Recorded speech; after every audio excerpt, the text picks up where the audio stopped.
Isang pinagpalang umaga po sa inyong lahat mga kapatid. Mag-share na naman po ako ng salita ng Diyos ngayong umagang ito. I pray na muli tayo mag-focus sa pakikinig, pag-aaral ng salita ng ating Diyos. Pero unahin natin ang lumapit sa Diyos. Tayo po ay manalangin. Magsiyo po tayo. Aming Diyos na makapangyarihan sa lahat. Aming Diyos na banal. Aming Diyos na mapagpala. Muli po kaming nagpapasalamat ngayong umagang ito dahil binigyan mo na naman kami ng pagkakataon na makinig, mag-aral at magbasa ng iyong salita. Salamat Lord dahil binigyan mo na naman ako ng isang magandang pagkakataon para mag-share po ng iyong salita. Salamat po Diyos. Salamat po. Ama, muli mo pong buksan yung aming puso at isipan para sa aming maririnig. Ngayong umagang ito, I pray na ito po ay maisabuhay namin at magamit namin sa aming pang-araw-araw na pamumuhay at maibahagi sa aming mga mahal sa buhay at sa aming kapwa o Diyos. Muli mo po akong turuan, samahan, gabayan, Lord God, para ang lahat ng aking sasabihin ay galing lamang po sa iyong salita. Salamat po. Lord, kiniklaim namin na tagumpay ang aming gawain ito dahil kasama ka namin. Every time na kami po ay magbabasa, mag-aaral, lalong-lalo na magbabahagi ng salita, naniniwala po na kasama ka namin, kasama kita o Diyos. Salamat po. Salamat aming Ama, salamat aming Panginoong Hesus, salamat Banal na Espiritu. Ito po ang aming dalangin na mayroong pagtitiwala sa pangalan ng Panginoong Hesus at sa pakikipisan ng Banal na Espiritu. Lahat tayo ay magsabi ng Amen and Amen. At ito po ang aking channel.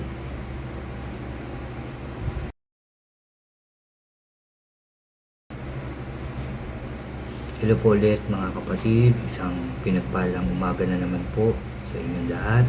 Mga kapatid, bago ulit ako mag-umpisa ng aking sharing ngayong umaga, anyayahan ko lang po ang mga bago dyan sa aking channel na huwag niyo pong kalimutan na mag-subscribe. Paki-like and share niyo po ang aking mga videos at paki-click din po ang notification bell para lagi po kayong updated sa mga bago at iba ko pang i-upload. Salamat mga kapatid, salamat. At ngirin po ako ng pasensya kung meron tayong maririnig na ingay kasi malapit po ako dito sa bintana. So, pasensya na po. So, ang aking isi-share ay dito po sa Nehemiah chapter 8. At dito po ay may pamagat itong binasa ni Ezra ang kautusan. Ito pong sabi. Verse 1, sumapit ang ikapitong buwan ng taon at ang mga Israelita ay nagbalik na sa kanilang bayan. Nagtipon-tipon silang lahat sa Jerusalem sa liwasang bayan sa harapan ng pintuan ng tubig. Hiniling nila kay Ezra na pari at dalubhasa sa kautusan na kunin nito ang aklat ng kautusan ni Moses na ibinigay ni Yahweh para sa Israel. Verse 2, kaya't ng unang araw ng ikapitong buwan, kinuha ni Ezra ang aklat, dinala niya ito sa kapulungang binubuo ng mga lalaki, babae at mga batang may sapat na gulang at pangunawa. Mula sa pagsikat ng araw hanggang sa katanghalian, sabi rito, katanghaliang tapat, binasa niya ang kautusan sa harap ng mga taong nagtitipon sa liwasang bayan sa harapan ng pintuan ng tubig. Ang lahat ay nakikinig ng mabuti. Makatayo si Ezra, ang tagapagturo ng kautusan, sa isang entabladong kahoy na sadyang ginawa para sa pagkakataong iyon. Sa kanan niya nakatayo sina Matitias, Sema, Anaya, Urias, Hilkias at maasyalas sa gawing kaliwa na may naroon sina Medalas, Misael, Malkiyas, Hasum, Hasbana, Sakarias at Mesulam. Si Ezra ay nakikita ng lahat sapagkat mataas ang kanyang kinatatayuan. Ang aklat o ang lahat ay tumayo nang buksan niya ang aklat. Purihin si Yahweh, ang dakilang Diyos. Sabi ni Ezra, itinaas naman ng mga tao ang kanilang mga kamay at sumagot, Amen, Amen. Nagsiyuko rin sila at sumamba kay Yahweh, mga kapatid. No? Hiniling nila to na kunin yung aklat ng kautusan na binigay ng Diyos kay Moses. At yun nga, sinabi dito yung petsa, no? Mga kapatid, at binasa niya ito. Pagkabukas niya, ay tumayo ang mga tao. At sinabi pa rito na sila ay nakinig ng maayos, nakinig ng mabuti sa pagbabasa ng kautusan ng ating Diyos. Dito, umpisa pa lang, tinuturo sa atin na kapag tayo ay makikinig ng salita ng Diyos, dapat tayo ay nakapokus. Lalong-lalo na pag magbabasa tayo ng salita ng Diyos, nakapokus din tayo pag mag-aaral, dapat walang distraction, wala tayong ibang ginagawa para ito ay lubusan nating maintindihan. Para talagang pumasok sa ating isipan, pababa sa ating puso, para maramdaman natin yung gustong sabihin, yung sinasabi ng Diyos sa atin. Dahil nga, ulitin ko lang, dahil every time na tayo ay magbabasa, makikinig ng salita ng Diyos, kinakausap tayo ng Diyos. At pagka tayo ay mananalangin, kinakausap naman natin ang ating Diyos.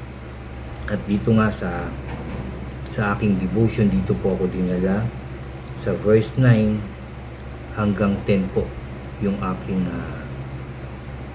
devotion, no? At ito po yung ating pagtutuunan ngayon ng pansin, ang verse 9 and 10 dito pa rin po sa chapter 8 ng Nehemiah. Dito po ako nagbasa, mga kapatid.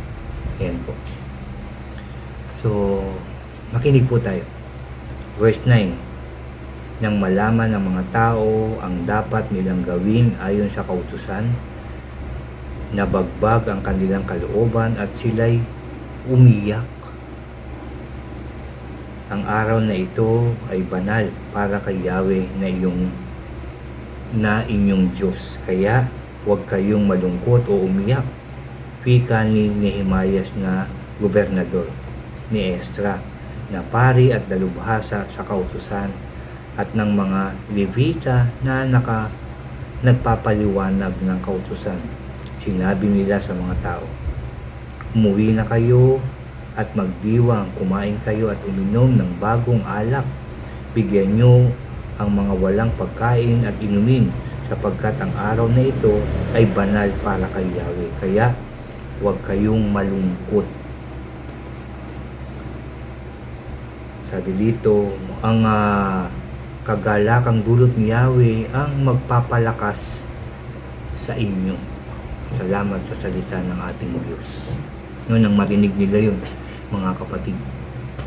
Sabi dito ay nabagbag ang kanilang kalooban at sila'y umiyak. Nang marinig nila yung kautusan, nalaman nila na yun palang inuutos ng Diyos. Yun pala ang dapat nating gawin. Kaya sila ay nabagbag at umiyak.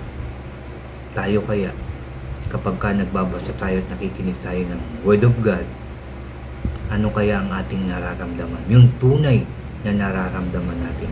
Hindi yung nakapakinig ka ng Word of God. Halimbawa lang, kunyari nalungkot ka, pero ang totoo hindi naman. Ang totoo ay baliwala naman yung ating binabasa. Pero alam ko hindi tayo ganun.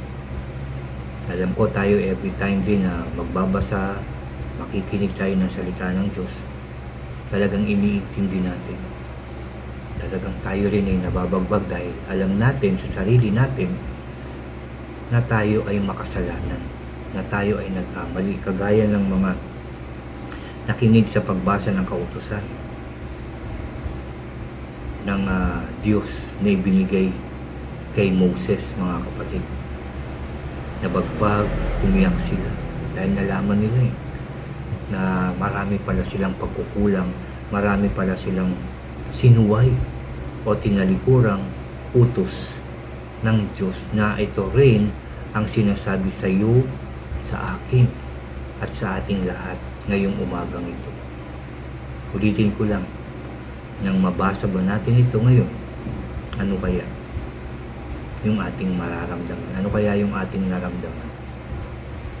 Ito sinasabi sa atin na ngayon na nalaman natin ang salita ng Diyos, nakikinig tayo, alam ko, nagbabasa tayo, alam ko, sumasamba tayo sa Diyos at nakikinig ng kanyang salita, nananalangin tayo, alam ko po yan, ginagawa niyo po yan.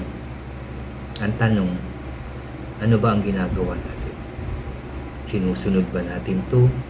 O wala lang, baliwala lang?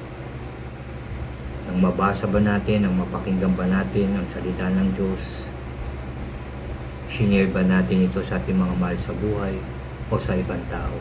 O wala lang, sa atin na lang yun?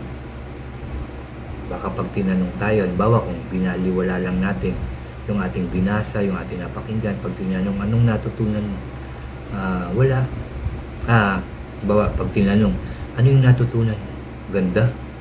Maganda yung sinasabi ni Lord. Ano yun? Basta, maganda siya. Ganun. Dapat focus tayo sa pakikinig ng salita ng Diyos.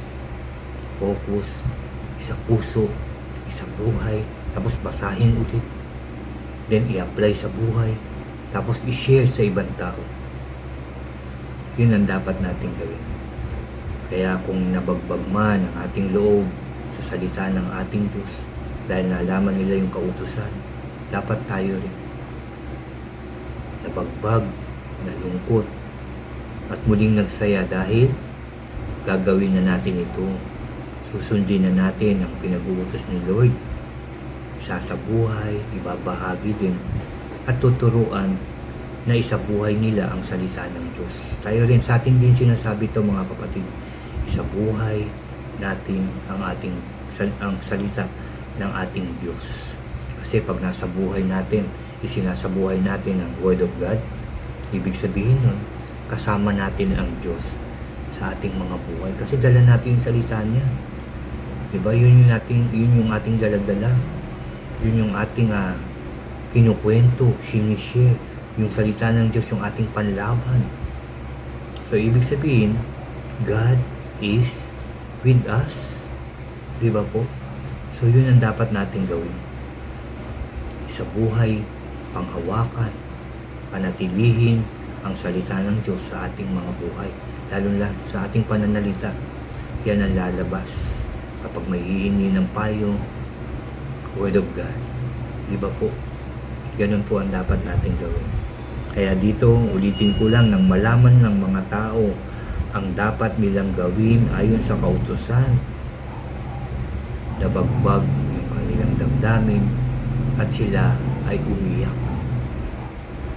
Kaya nalungkot man tayo sa mga naririnig natin about Word of God, about pinag-uutos sa atin na mahalin natin ng Diyos ng buong puso't kaluluwa at kalakasan, na mahalin natin ang ating kapwa, na kung minsan hindi natin nagagawa, okay lang malungkot, okay lang umiyak, pero may gagawin pa rin tayo. Nalaman natin na dapat tayong magpatawad sa ating kapwa, sa mga nagkasala sa atin, kasi kung hindi tayo magpapatawad, hindi rin tayo patatawarin.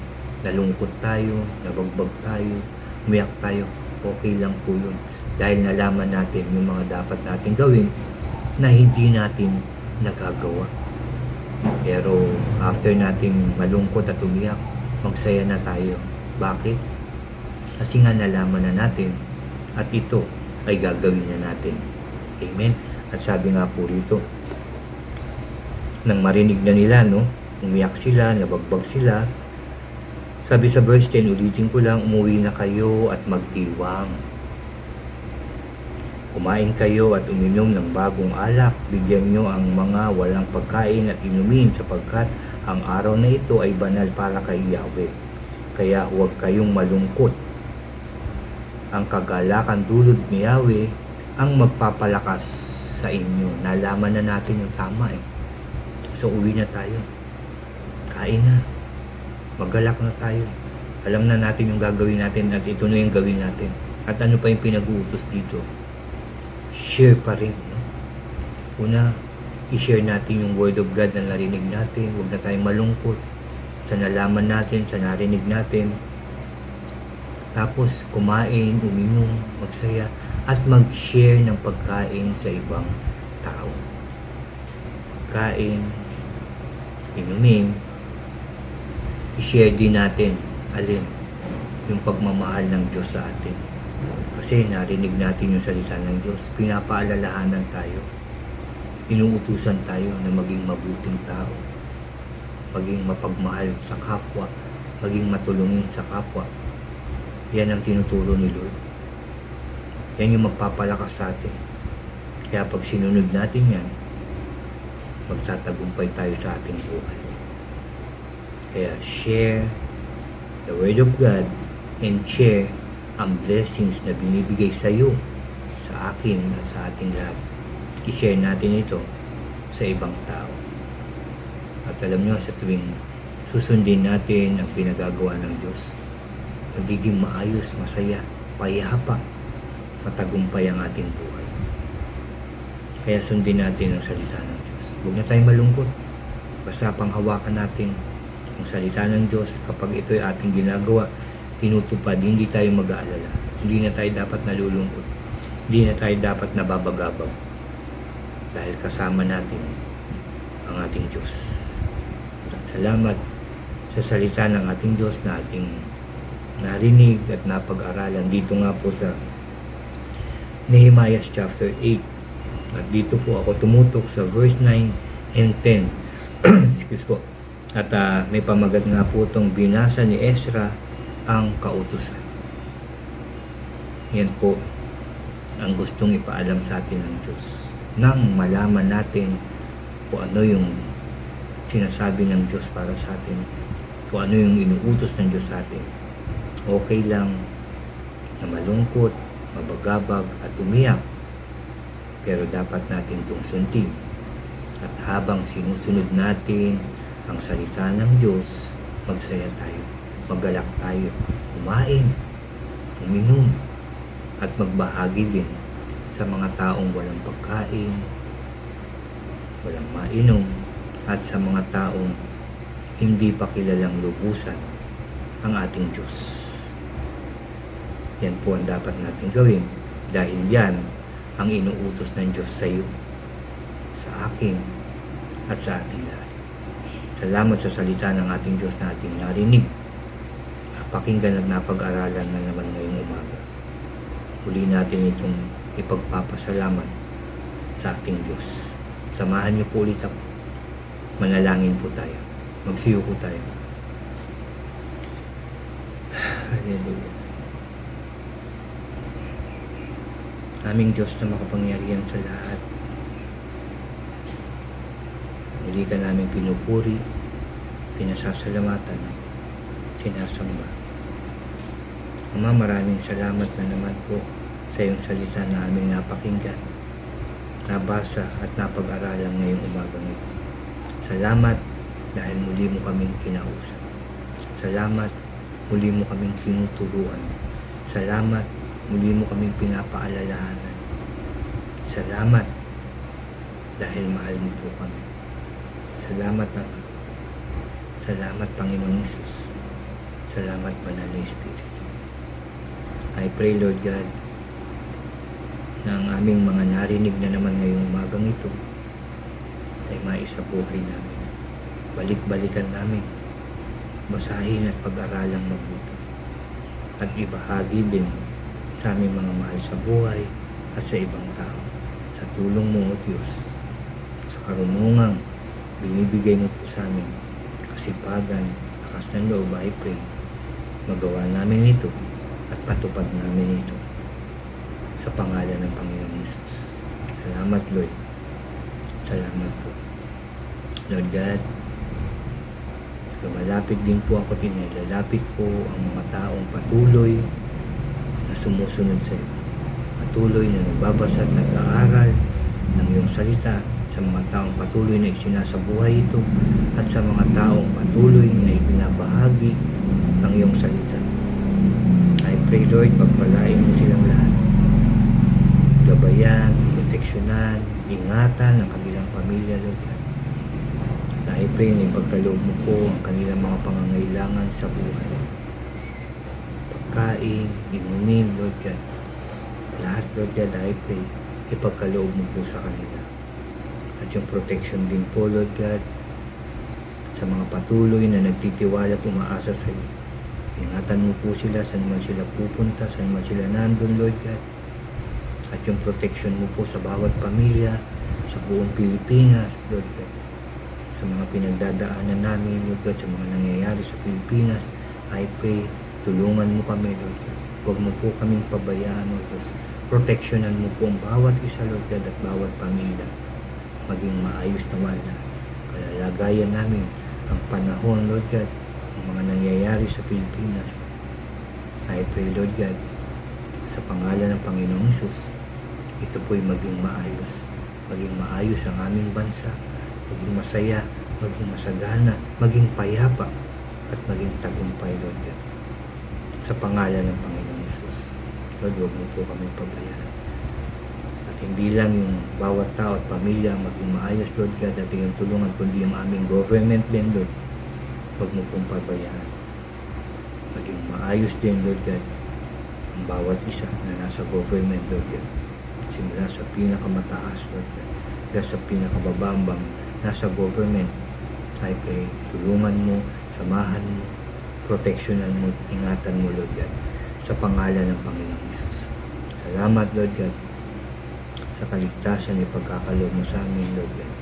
Magiging maayos, payapa, ligtas, masaya, masagana ang buong Pilipinas. And I pray, ganun din ang buong mundo, Lord, sa pangalan ng Panginoong Hesus. Salamat po muli, Lord, dahil naniniwala po ako, narinig mo po at tinugod na ang aming panalangin sa pangalan ng Panginoong Hesus. Salamat po, salamat po, salamat po, salamat po. Muli, Lord, pinupuri ka namin, pinasasalamatan, sinasamba ka namin sa tanging pangalan ng aming Panginoong Hesus at sa pakitipisan ng banal na Espiritu. Lahat tayo ay magsabi ng Amen, Amen, and Amen po.